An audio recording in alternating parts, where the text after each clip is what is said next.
Pulivendula MLA Jaganmohan రెడ్డికి తుత్తర తీరిపోయేటువంటి వార్త. అతని హైదరాబాద్లో ఉన్నటువంటి ప్యాలెస్ కూల్చివేతకి రేవంత్ రంగం సిద్ధం చేసినట్టుగా వార్తలు వస్తూ ఉన్నాయి. అయితే హుటాహుట్టిన భార్యాభర్తలు ఇద్దరు కూడా హైదరాబాద్ వెళ్ళి రేవంత్ రెడ్డి కాళ్ళు పట్టుకోవటానికి అపాయింట్మెంట్ అడుగుతున్నట్టుగా తెలుస్తా ఉంది. అసలు ఇంతకీ రేవంత్ రెడ్డి ఈ కూల్చివేతని ఆపేస్తాడా, జగన్మోహన్ రెడ్డి ఏం చేస్తాడు అనేది ఈ వీడియోలో వివరించబోయే ముందుగా ఇప్పటి వరకు మన ఛానల్ సబ్స్క్రైబ్ చేయని వాళ్ళు ఖచ్చితంగా సబ్స్క్రైబ్ చేయండి.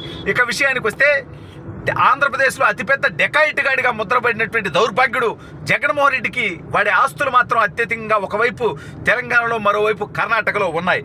అయితే నిన్న ఏదైతే హైదరాబాద్లో ఎన్ కన్వెన్షన్ నాగార్జునకు సంబంధించింది, జగన్మోహన్ రెడ్డికి అత్యంత సన్నిహితుడైనటువంటి వ్యక్తికి సంబంధించినటువంటి ఎన్ కన్వెన్షన్ని హైడ్రా ఏదైతే కూల్చేసిందో దాని తర్వాత హైదరాబాద్లో ఉన్నటువంటి పుర ప్రముఖులు కూడా వణికిపోతున్నారు. వాళ్ళకు సంబంధించినటువంటి ఆస్తులు, బిల్డింగులు కూడా అక్రమంగా ఎక్కడెక్కడైతే ఆక్రమించి కట్టి ఉంటారో వాటన్నింటినీ కూడా ప్రభుత్వం కఠినంగా కూల్చివేస్తుంది అని చెప్పి రేవంత్ రెడ్డి స్పష్టంగా చెప్పడంతో ఆంధ్రప్రదేశ్లో ఉన్నటువంటి వాళ్ళలో ముందు వరుసలో భయపడేటువంటి డెకాయిట్ గాడు జగన్మోహన్ రెడ్డి. ఎందుకంటే వీడు హైదరాబాద్లో లోటస్ పౌండ్ ప్యాలెస్ ఏదైతే కట్టాడు, అంటే ఈ దౌర్భాగ్యుడికి అనేక ప్యాలెస్లు ఉన్నాయి. కడపలో ప్యాలెస్ ఉంది, పులివెందుల్లో ప్యాలెస్ ఉంది, వైజాగ్లో ప్రజాధనంతో 500 కోట్లు పెట్టి ప్యాలెస్ కట్టాడు, బెంగళూరులో ప్యాలెస్ ఉంది, తాడేపల్లిలో ప్యాలెస్ ఉంది, హైదరాబాద్లో కూడా ప్యాలెస్ ఉంది. ఎక్కడ కాకుండా లండన్లో, కేమన్ ఐలాండ్స్లో కూడా, ప్యారిస్లో కూడా ఉన్నాయి. అవన్నీ మనం టచ్ చేయలేము, అది మన దేశ పరిధిలో కాదు. అయితే ఇప్పుడు రేవంత్ రెడ్డి సంచలనమైనటువంటి ఆదేశాలు ఇచ్చాడు అనేటువంటి వార్తలు వస్తా ఉన్నాయి.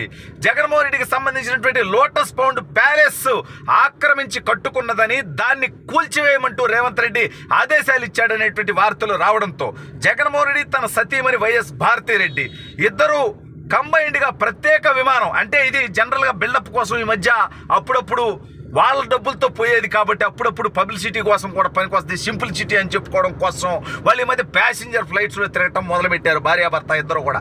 అయితే ఇప్పుడు మాత్రం వాళ్ళ 100 కోట్ల ఆస్తికి సంబంధించింది కదా, పైగా రేవంత్ రెడ్డి నిర్ణయం తీసుకుంటే వెనక్కపోవడం కష్టం కదా, అందుకని హుటాహుటిన ప్రత్యేక విమానంలో, అంటే ఈ డెకాయిట్ గాడు బెంగళూరులో ఉన్నాడా లేకపోతే ఈడు తాడేపల్లిలో ఉన్నాడో మనకు తెలియదు. ఎందుకంటే ఈడు ఓడిపోయిన 2 నెలల్లో 7 సార్లు బెంగళూరు పోయాడు. ఎందుకు పోయాడంటే ఆ బెంగళూరు ప్యాలెస్లో ఏం చేస్తున్నాడో మనకు తెలియదు. సరే, ఇప్పుడు హైదరాబాద్ ప్యాలెస్ కాదు, బెంగళూరు ప్యాలెస్ కూడా ముప్పు పొంచి ఉన్నది.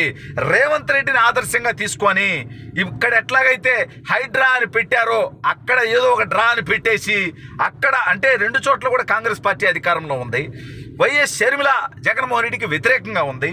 ఈ నేపథ్యంలో హైదరాబాద్లో లోటస్ పౌండ్ ప్యాలెస్ను కూల్చివేయడానికి ఇతను రంగం సిద్ధం చేస్తే రేవంత్ రెడ్డి ఇదే ప్రపోజల్ తీసుకెళ్లి వైఎస్ షర్మిలారెడ్డి కనుక అక్కడ ఉన్నటువంటి డీకే శివకుమార్ దగ్గర, సిద్ధరామయ్య దగ్గర పెడితే వాళ్ళు కూడా దానికి అంగీకరిస్తే జలగన్నకు ఉన్నటువంటి 9-10 ప్యాలెస్ల్లో ఒక 2 ప్యాలెస్లు కూలిపోయేటువంటి అవకాశం ఉంది.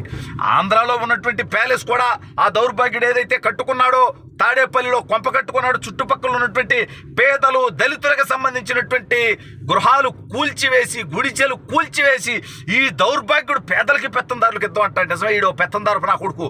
అందుకే ఈడు చుట్టుపక్కల పేదవాళ్ళు ఉండకూడదు అనేటువంటి అహంకారి దుర్మార్గుడు తాడేపల్లి ప్యాలెస్ పక్కన ఉన్నటువంటి పేదల గృహాలన్నీ కొనగొట్టి అక్కడికి వీడు 4 రోడ్లు, అంటే 4 వాహనాలు వెళ్ళగలిగినటువంటి, అంటే నేషనల్ హైవే వేసిన రేంజ్లో వాడు ప్రజాధనంతో అక్కడ రోడ్డు వేసుకున్నాడంటే వీడెంత నీచుడు అనేది కూడా ప్రజలు గమనించాలి. అయితే ఇప్పుడు వీడు రేవంత్ రెడ్డి కాళ్ళు పట్టుకోవటానికి బయలుదేరాడు. మరి రేవంత్ రెడ్డి వీడికి సమయం ఇస్తాడా? ఎందుకంటే వీడు తెలంగాణ ఎన్నికలకు ముందు కేసీఆర్ గెలుపు కోసం అనేక రకాలుగా ప్రయత్నాలు చేశాడు. అదేవిధంగా రేవంత్ రెడ్డిని రెడ్డే కాదని తిట్టించాడు.